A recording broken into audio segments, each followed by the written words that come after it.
Parating na ang ating mga sisiw, ang ating batch 20.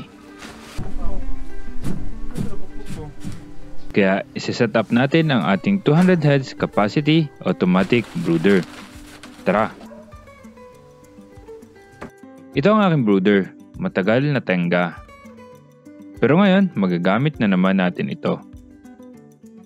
Pero bago natin magamit, kailangan linisin, disinfect at iset up. Sinimulan namin sa paglilinis ng brooder.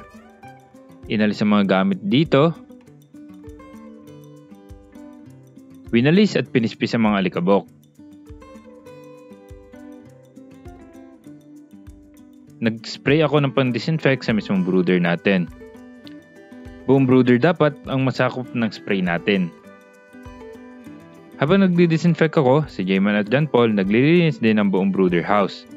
Sobrang alikabok at makalat kasi. Dahil basang-basa pa ito, kailangan patuyin yan bago ang kasunod na gagawin. Kaya ibinalad ko ito. At naglinis na rin muna ako. Ang dami kasi talagang kalat. Tinanggal ko ang mga tunnel ng mga anay sa mga kahoy natin. Nagdilig rin kami ng lupa dahil sobrang alikabok din talaga. Na medyo matuyo ang ating brooder, inilagay na ang mga partitions. Para maging 4 na partition ang isang malaking brooder. 50 heads each ang capacity niyan. Ini-slide lang yan pababa. Para magtagal ang buhay ng brooder natin, nilalagyan namin yan ng lining na plastic. Para kung mabasa man, plastic ang sasalo. At itinetape lang yan in place. Ganun na maging itsura niyan. Tinapos lang namin sa 3 pang partition. Kasabay niyan ang paglilinis ni John Paul sa mga feeder at waterer. Sobrang alikabok na kasi. Basic lang daw yan sa kanya.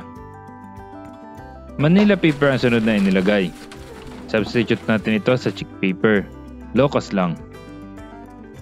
Ilagay naman natin ang mga ceramic heater. Connected yan sa thermostat para automatically mag-off ang heater kapag na-reach ang set na temperature, mabubuhay naman kapag bumaba sa lower limit. Binuhay natin. Sana naman ay gumagana lahat para wala nang aabala sa mga projects natin ngayong araw. Binuhay na rin ang mga 25 watts incandescent lights natin. Gumana naman lahat. Kaya ayos. Sinet ko ang temperature sa 33 bilang lower at 34 bilang higher. Kasi nga, day 1 pa lang ang mga sisiw pagdating sa atin.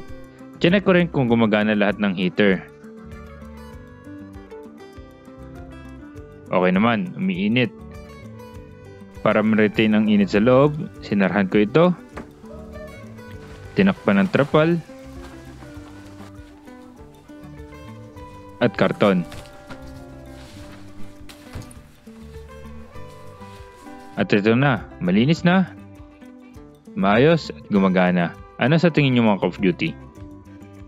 Comment kayo sa baba. Yun lang. Peace.